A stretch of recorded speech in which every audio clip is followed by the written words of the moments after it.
ahead and kick off into our first keynote of the day. It is titled D.E.C.K. Stands for Diversity, Efficiency, Culture, and Kindness. This keynote is presented to you by AdventHealth. Our presenter for D.E.C.K is Michael Metcalf Jr. He is the co-founder of D.E.C Leadership. He's a champion pit crew competitor, coach, and author.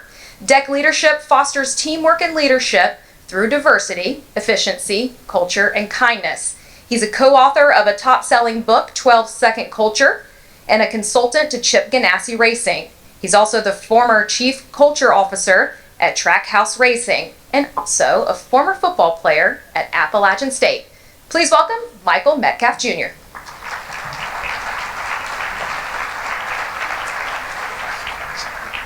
All right, good morning. So I got into racing in 05, 06, and if you would have told me that, a decade or two from now, that there would be a conference about motorsports, and it would be full of women, and the black guy would be speaking, I would be like, you are out of your minds. You are out of your minds. So yeah, round of applause.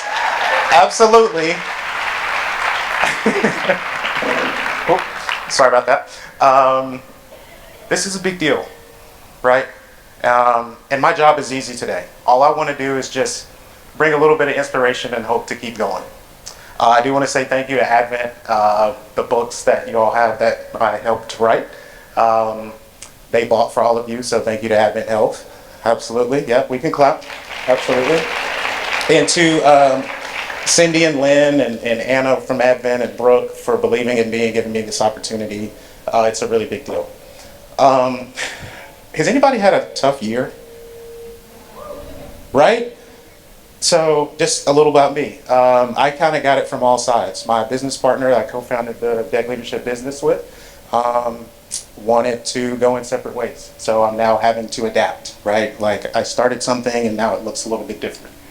And part of that was just because I have two kids and I wanted to spend more time with them. When they're on your ankles saying, Daddy, why do you have to go see the race cars again, and crying, that's tough, right? So trying to pivot a little bit, and it's been hard.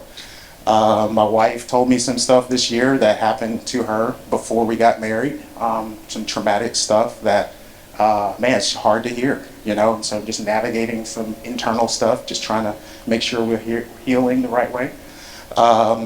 The church I go to, the board has been, it's hard when people know better and you have the expectation that they should do the right thing and they don't. That's hard. So just trying to connect a little bit here. So the thing that I need most right now is just hope.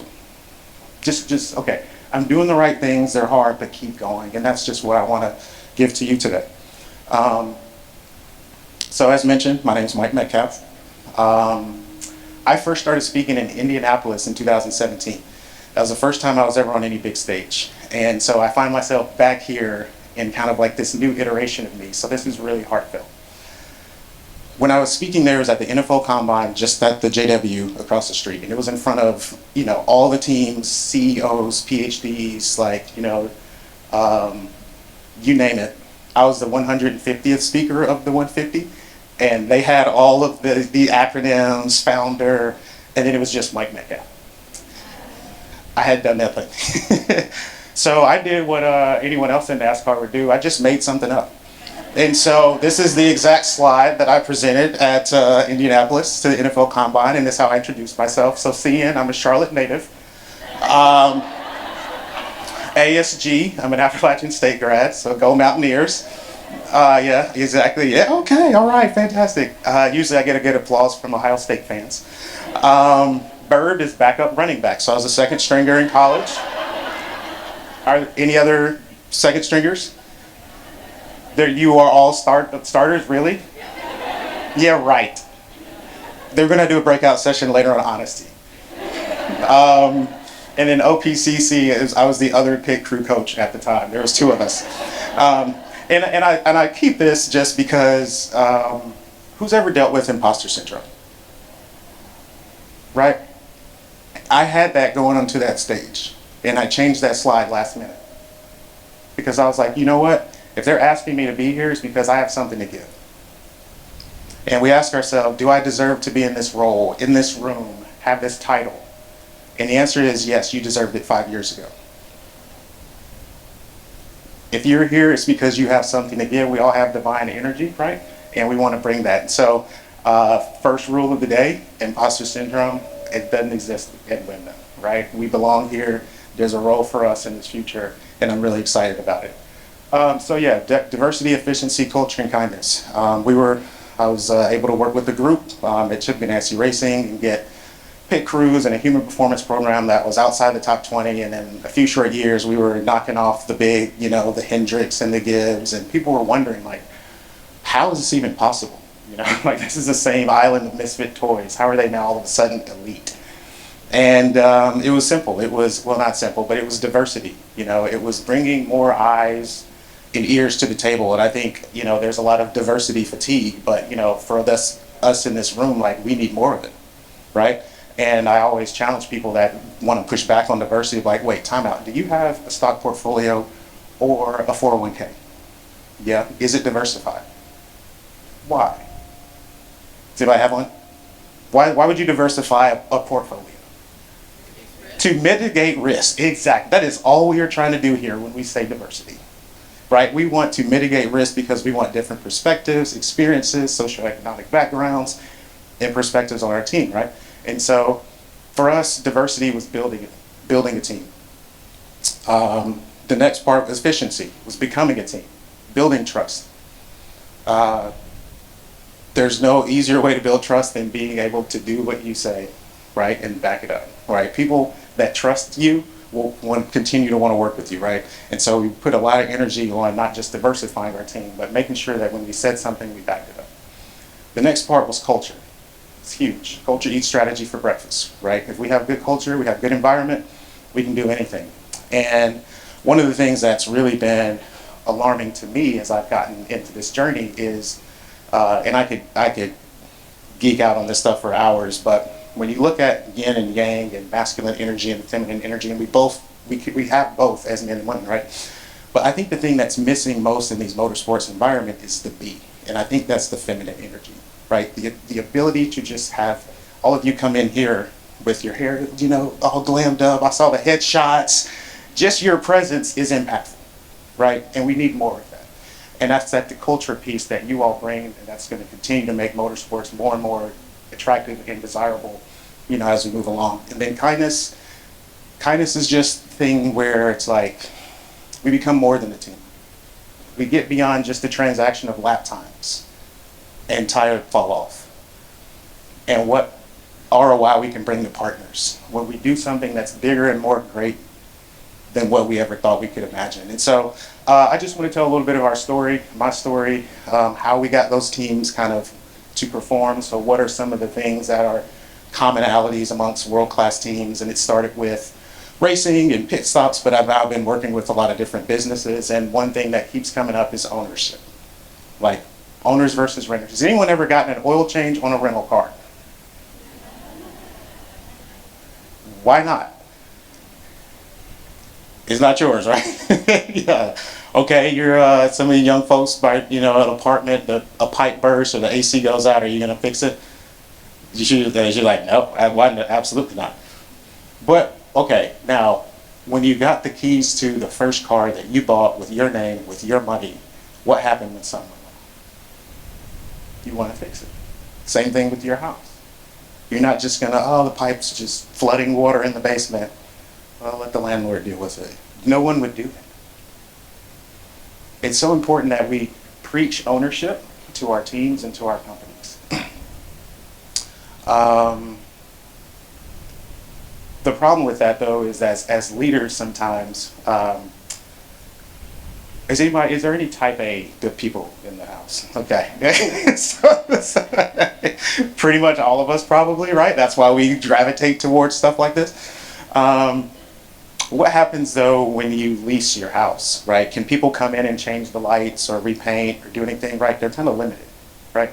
So it's so important as leaders that we realize how to sell our house. And I always challenge, lose the battles but win the wars. When it comes to core values, those are wars. When it comes to the direction and the strategic vision of what we want it to be, there's certain things that we can't back down on. But when it comes to like some of the smaller stuff, as you let those things go and empower other people, they become owners. And those people become adapters, and that's really the goal. We live in a world where things happen very quickly, and you have to pivot very quickly. Organizations cannot adapt to anything. And I know people are like, yeah, right, but it's true. Adaptation happens at an individual level. And so if we are a team and our group team company needs to adapt to something, it's going to take you to start to pivot your mindsets and adjust to something. And then as we do this, so does our company adapt, right? Only people with ownership backgrounds can adapt, and that's really what we're after. So the first thing was start to build world-class teams. You have to be owners. You have to have good people. I won't spend too much time on this one, but you're just the closest person to me. I'm sorry. And you were texting, so if you need to send it, go for it. But okay, cool. What's it like to experience you? Chaotic. Okay. I appreciate the honesty. Think about that as you are interacting with your teams. What is it like to experience me? What happens when people get an email? We all have those people when we see them come through the door, we're like, oh, shit. Has anybody ever had that? Is anybody sitting next to that person right now? You don't have to answer. The McLaren table is struggling a little bit right now. But think about that. We're divine energy. Remember that. Like when you get an email from somebody, when you come down the hallway, what you have done in the past will dictate their desire to collaborate with you, listen to what you have to say, want to work with you, help your idea grow. The second thing was we wanted to win with good people. Good people are great experience, be a great experience. Another thing we realized was that you can't mandate excellence anymore. It's especially, like I'm a millennial, so I can talk about us, and then it gets even worse as you go down. If you come to me and say, hey, Q3 wasn't great, we need to really step it up in Q4, I'm going to say, oh, okay, cool. And then just go back to doing what I'm doing, right? Because we value work-life balance and all this other stuff, right? So it's important to inspire greatness. And it takes work. And it happens just in our words. As mentioned, I was a backup running back. I was largely in that space because I tore my ACL twice, so I had a couple injuries. I was also labeled uncoachable for a little bit, but that's a different story. So I remember rehabbing after my second ACL tear, and I was back to second string again. And I go to my coach and I say, hey, I feel good, man, and I'm playing. I'm thankful for the opportunities I am getting, but I know that there's more in me, and I want to help the team more. And does anybody know what that feels like? It's like I'm here, but like, why don't you see that this is in me? Like I'm showing up and I'm working hard and I'm doing everything you're asking me to do, but it doesn't seem like it's getting me anywhere. And so I had that conversation. And I'll never forget what he said. He said, you got injured, Chris transferred, and I had to recruit somebody, and the only way that I could get Alan to commit was to promise him that he would be the starter. And so we know we have you if we need you, but not much I can do about it. I have a meeting I have to run to. I'll see you out in the field later for practice. Not very inspirational, right? Has anybody had those conversations? Where you were an owner, but you started renting because of a ceiling somebody placed on you. I think about it all the time, and it's helped me as a leader. Because I really wish he would have said, you know, Mike, you got injured, Chris transferred, I had to get somebody, I got Alan, I made a promise, but I want you to show up tomorrow like you're the starter. I want you to keep pushing. I want you to be a leader in the classroom. To come back from a second injury is to have some level of grit that will serve you well in life. And if you continue to show up each day like an owner, I promise you good things will happen. I'll be there to graduate. On your graduation day, we'll celebrate what happened, and man, you're just going to be getting started. because you're going to learn something that's going to carry you far beyond this game. I have a meeting I have to get to, but I can't wait to see you for practice. I functioned like a renter the rest of my college experience. But if he had said that to me, I would have kept on it. So much of the trauma that we've dealt with hasn't come from processes, it's just come from people. And it's just come from flippant words that he doesn't even remember 20 years ago that I'm still talking about. And he didn't lie to me. He said, hey, I made a promise and this is what it is. But our words have so much power, especially as leaders, especially all of your trailblazers, whether you know it or not. And people are listening to what you say. You're going to have to deliver bad news. You're going to have to push back on people. Sometimes you're going to ask for something and they're going to say, like, here you go. And you're going to have to say, that's not good enough. But just remember, you can always, always, always do that in ways that inspire people to keep pushing. Can we do that? Another thing is that we realized that we were just going and going and going and going and going. World-class leaders, world-class teams take pit stops. And everybody knows that as like the fast part where the tires and the lug nuts and everything's going and you want to get the car in and out. But look at the real definition of it. A brief rest, especially during a journey. We talk so much about that kindness piece. And kindness is taking care of ourselves. We are not solar powered. Brooke Fall is actually the only one that is, I think. So I don't know how she does it. Everyone, the rest of us need sleep.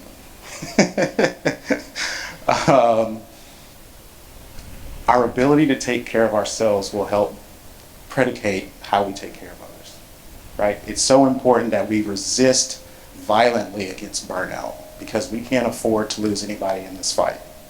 We need you, we need each other, right? And so much of that is going to be unplugging. I really am a strong believer, it's in my calendar, I take 30 minutes every afternoon just to think. Because how many times do we get to like, what we were trying to do that morning, what we ended up doing, the fire we had to put out, the calls that happened, some hadn't with kids, hadn't even eaten lunch yet, didn't even eat breakfast. And then you get to like 1 o'clock and you're like, what has happened? Has anybody ever had that? Right? Let your brain catch up. There's more in our brains in 2 weeks than there was in an entire decade 500 years ago. They've done some really incredible studies. I don't know how they've been able to do that, but they've examined brain tissue and said that the marketing, advertisement, social media, email, text, it's too much. It's too much. Great ideas don't come from boardrooms all the time. Generally, who's ever had a great idea in the shower? Everybody. Why? You're relaxed and no one's bothering you. You can think. That's what we need. That's where brilliance happens. It's in the unplugging of it so that you can plug back in with something. So make sure you take the pit stops when you need it. And then transparency. It's so, this one's hard because, and I love this quote, to be 99% known is to be unknown. Thank you. Oh, it's one right there.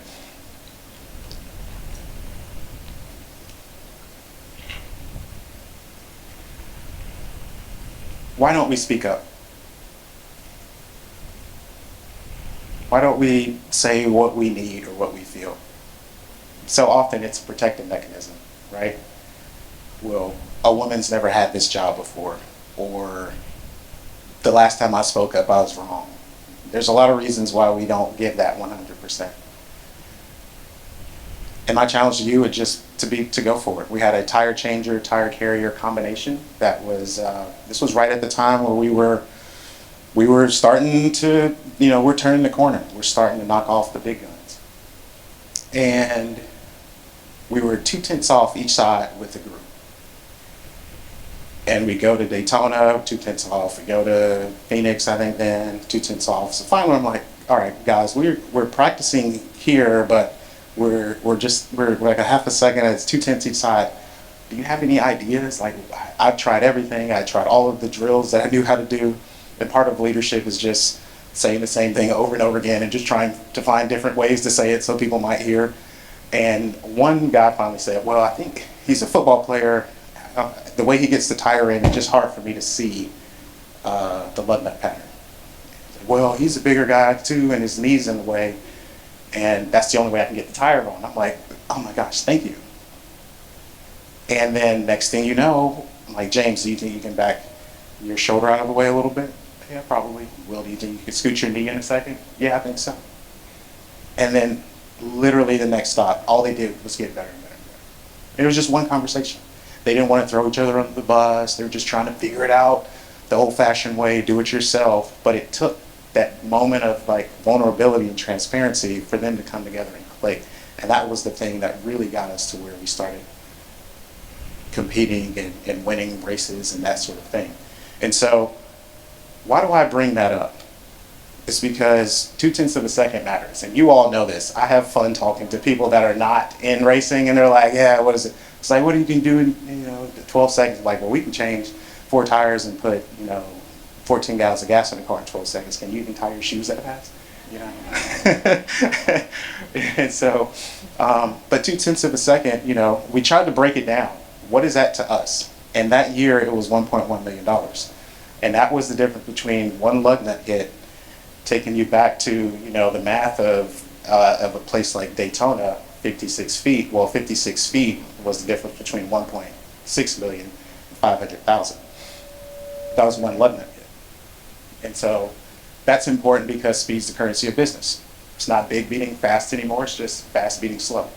And no matter how small you are, if you're fast, you can be relevant. If you know how to pivot, you can keep up. And as long as you can keep up, you can win, right? And so there's so much that you all have from just the racing world that applies across so many disciplines. So never underestimate, going back to the imposter syndrome, your ability to come and impact a place and make it better. And so that was kind of how we built it. That was, we want to have people that are good experience. We want to inspire people. We want to make sure that we're investing in ourselves. This is how you keep it. It's your arrival mindset. It's how you show up each and every day. Has anyone purchased a new car recently? High hand back here. What'd you get? 2025 Honda CRV. Nice. Okay. Sustainability. I like that. What color? Silver. When you got that car and you started driving it, did you start to see other Honda CRV 2020? Okay. Yeah. Everybody's like, knows what I'm talking about. You buy a car and like, oh my gosh, does everybody have this car? Like, I thought I was special. I thought this was unique. No. So does anybody know why that is? Why you now all of a sudden start to see that? Somebody take a guess. You're paying attention. Exactly. But it's even deeper than that. It's your subconscious brain validating a decision that you have made. So it's like, hey, I got this car. Look, there's one too. Like that's, you're in good company. Oh, wait, there's another one. Wow, safety. Wow, okay. There's a bunch out. There probably won't be any recalls. So this is a great call. Okay, so bam, all right. Ooh, there's a lot of them. So labor probably won't be too bad. Another good decision. Good job. So what happens when we come in and say we have too much work to do? This is going to be a tough week. This is unrealistic. We're never going to get anywhere with this. We're never going to have a Formula One female champion. What happens when you say that? Exactly.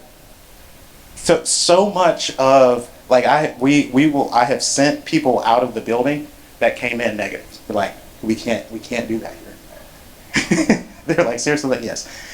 Go out and come back in and redo it. Come back and hey, it's okay. Some days you just say like, I don't have it today. I didn't sleep good. I'm not, and there's the human part of that too. And then that's when you invite people like to lean in and to help you out, right? We need to carry each other.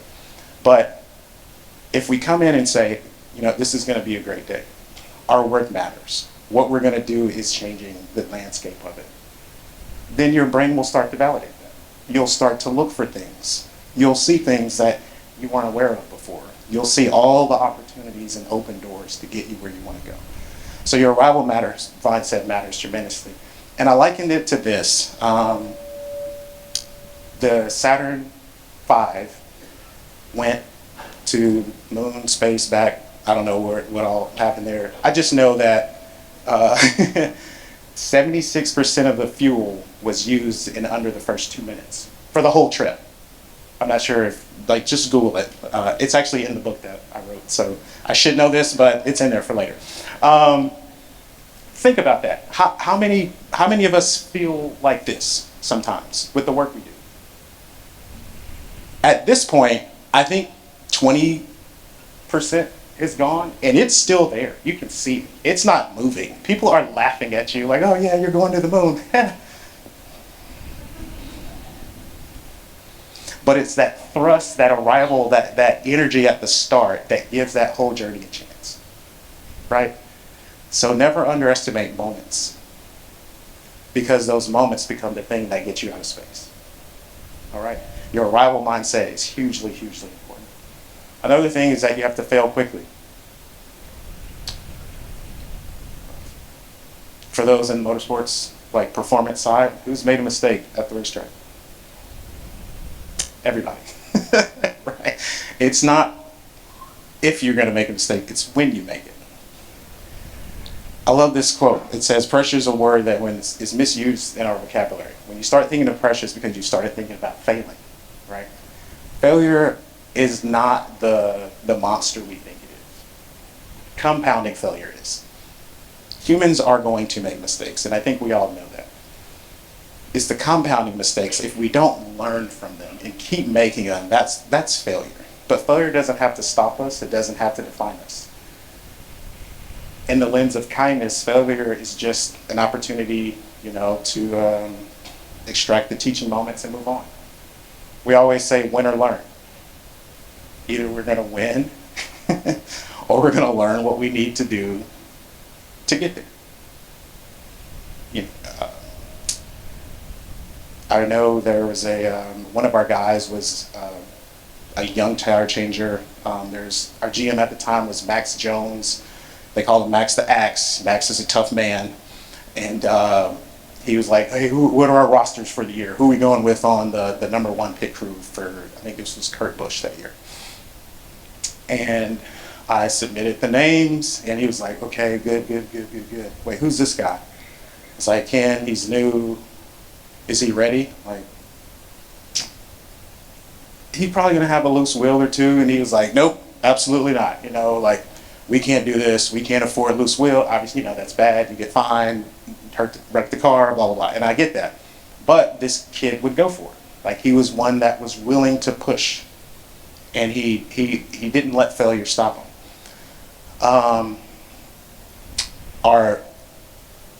The now GM of Trackhouse, Tony Lunders, was in that room.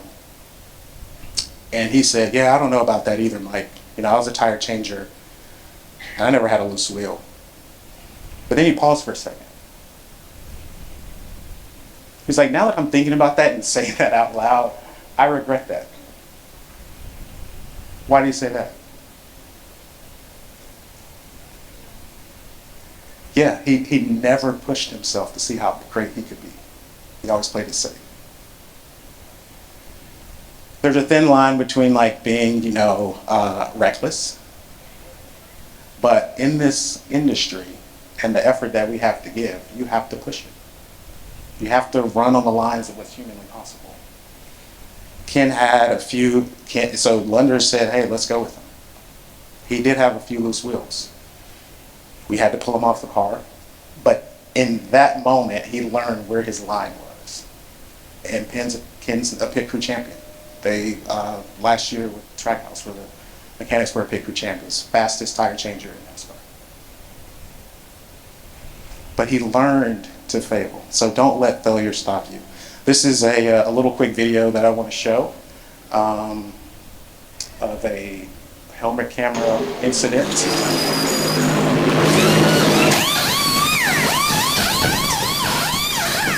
Does anybody remember this car? Alex Bowman, Dover, Loud. So this is our group. We were working with this team. They had a prospective partner on the box. If they had a good finish, Tommy Ball would race it, and Alex Bowman would secure a very sizable partnership. And so the crew chief is saying, put the tire back on, you effing morons. Get the car back out, we need a good finish. We're trying to tell him it's on fire.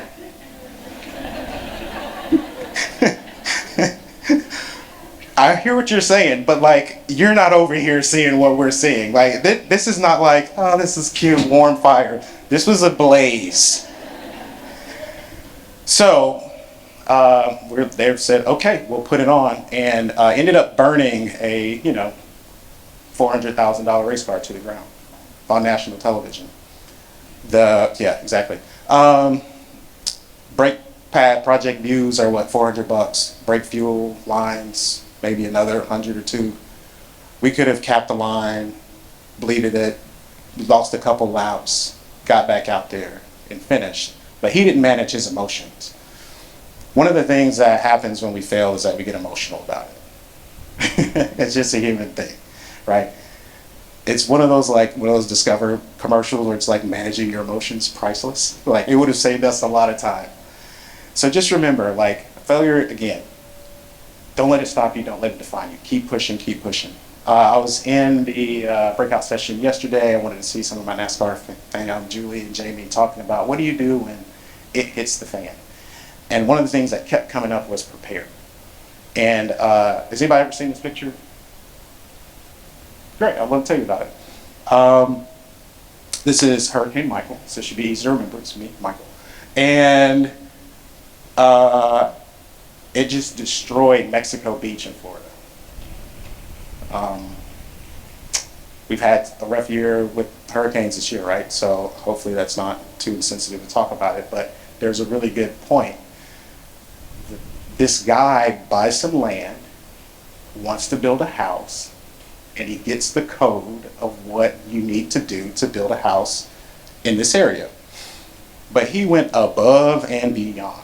I mean, pylons had to be, I think it was 18 feet, he made his 24. Concrete thickness was supposed to be, I think, 18 inches, he made it 32. He harassed the guy in Texas to make him windows that would survive winds of up to 250 miles per hour.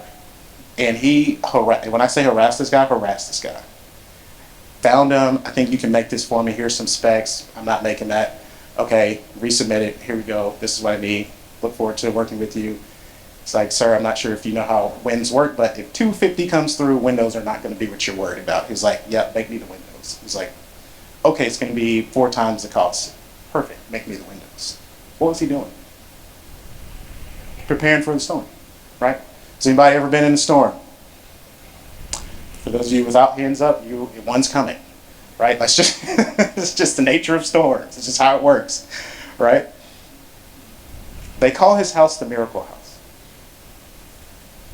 What do you notice about this? What's behind it? Devastation immediately behind it. Another little house, that's right.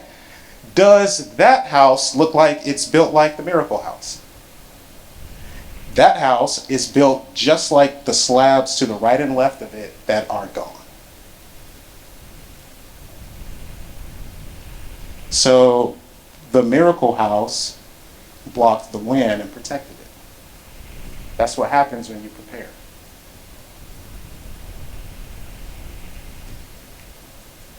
It's bigger than you. I think the house is the one behind it. And that house is all of the other little girls that don't even know yet that they're going to have an opportunity to be in a sport like motorsport, in an industry like motorsports, because of the preparation that you have today.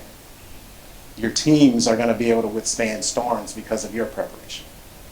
Put a significant amount of time into how you can prepare for things that may go wrong. It's not that you want them to go wrong. It's not that you are expecting them to go wrong. Because remember, mindset, arrival, showing up, like we're expecting things to go well. Because we want our subconscious brain to validate that. But on the other side, we do have to prepare. So how are we stepping? How are we showing up? Are we preparing? Are we able to build in a way so that when the storms come to our teams or to our future generations, so that they're prepared and protected? Has anybody ever seen these human towers in Spain?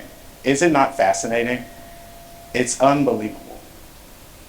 So, you know, I can't speak for women. You know, I'm not one of those guys that feels like I need to weigh in on, you know, rights and abortion and stuff like that. I shouldn't get a vote. This is you all that need to make these decisions. So I'm not trying to say like this is what women do, but as minorities, what I have seen, and I have seen it with women, is, and somebody talked about it, when you're one, you're a token. When it's two, you know, it's this.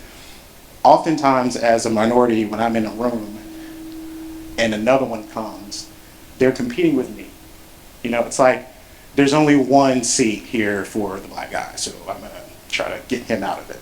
And I've seen that with some of the female tire changers that we worked with. You bring another one in and they're just going at each other. And I'm like, time out. Y'all are teammates. Y'all need to have each other's back. Same thing in this room. I know some of you are driving against each other and you want to beat each other.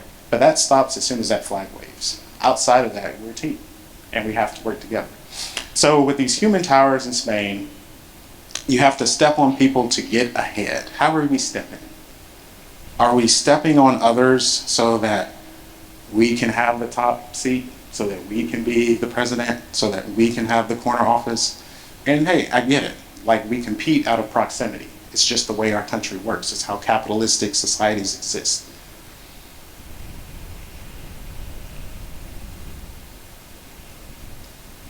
Or are we doing something like this, where people gather, all the hands come in, and the people that are going to climb are on the outside?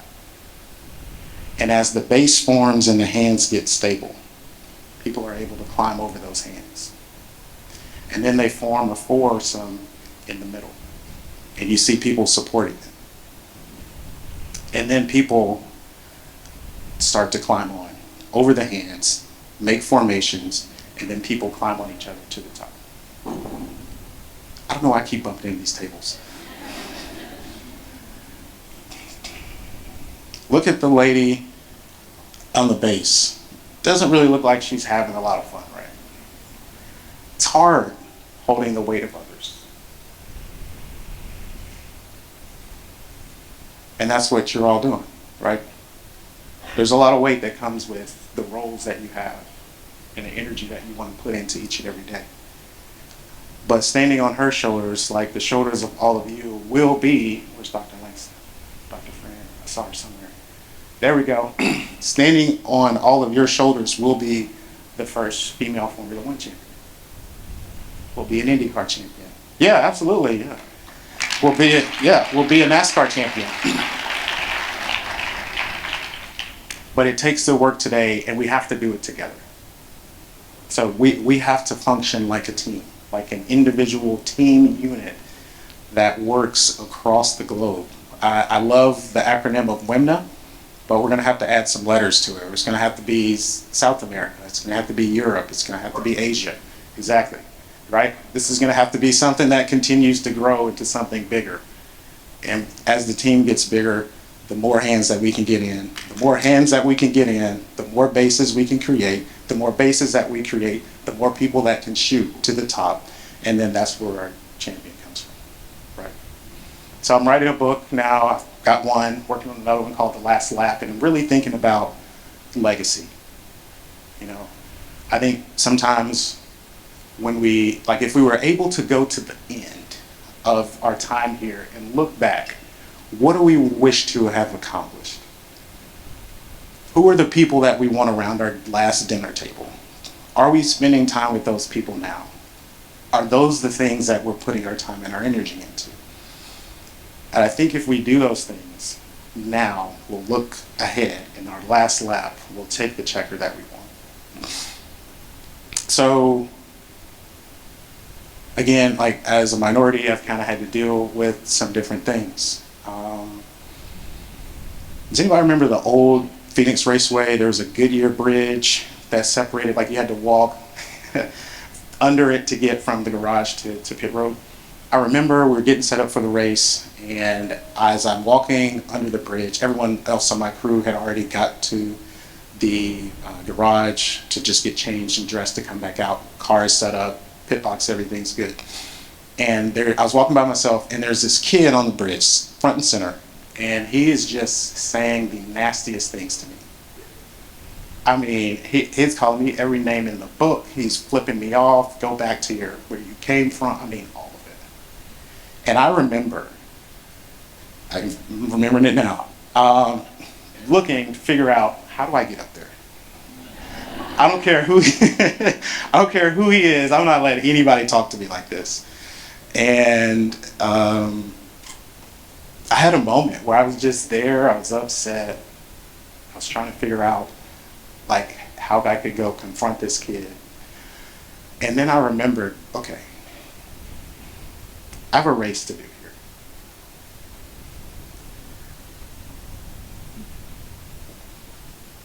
If I go up there, what good's gonna come from that?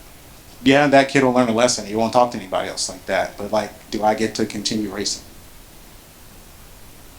Do I make it harder for the next guy that wants to come in? It's probably even not that kid's fault. It's probably stuff that he just heard from an uncle or somebody. You know, so much is caught more than it is taught, you know, with our young folks.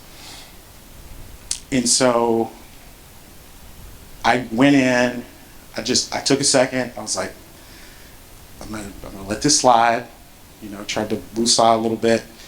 And I just went and grabbed my stuff. I got dressed real quick, and I just went right back to the pit stall. And I remember some of the people saying like, wow, man, you're dressed. Usually I would be like the last person to get dressed. And they're like, wow, you dressed early today, and you even have your helmet on. But it was because I didn't want people to see my tears. Because I was angry. I just showed up to work like everybody else. Why do I have to deal with this? I'm sure you've had those moments. What happens if we put this in front of the word race? What do we get?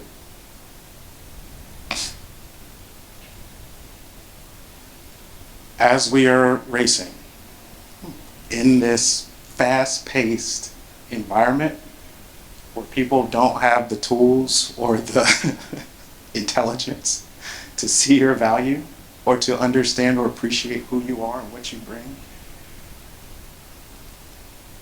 throw that G in front of it and keep going. Easier said than done, but have grace for yourself. I had to have grace for myself. I was pissed. I was like, why am I wanting to go attack a child? But it was real emotion, and I wanted to deal with it. Grace for the people that have those comments, that don't think you belong here. Why is she here? What is she going to bring to the table? Have grace for them. So many times, just like going back to my coach, the things that make a difference are the words that are exchanged. You know, our words have so much power. At the end of the day, kindness went out because I made the decision to just go cry in my helmet and not do anything destructive. And I just had to tell myself over and over again, think about the next person. Think about the next person. What's coming behind me? Do it for them. Hold it together for them. Because they need to be here. And they won't be here if you don't be kind. If you're not kind. I'm going off script for a second here. Because my Remarkable just died. So, how many men are in here?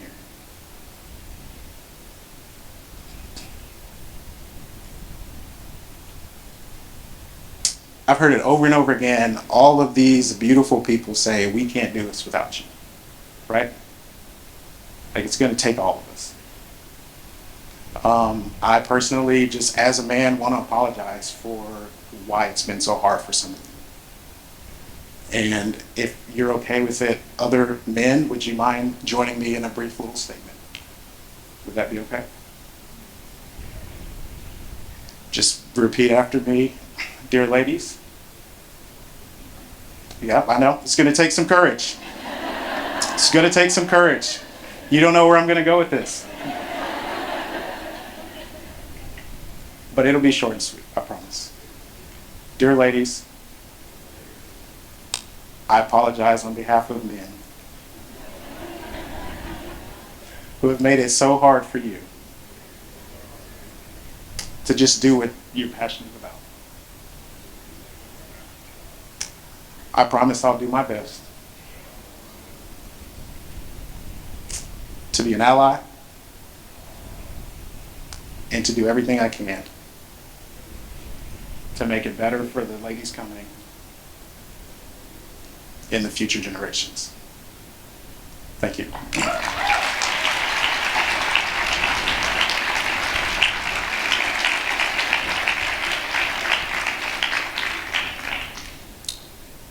So guys, if that was uncomfortable, anytime you're hearing me speak, make sure my remarkable is charged. So, and then we won't have to do that. All right, so I'm representing, the NASCAR world. There's a lot of talk of Formula One and IndyCar. So if there's anything that was exciting about any of this NASCAR stuff, there are some tryouts in a couple weeks. So my email will be at the end. Feel free to email me. We can get you plugged in. And the last thing I want to say before turning it back over is thank you. That's my little girl. Her name is Sloan. She just turned 5, and she loves racing.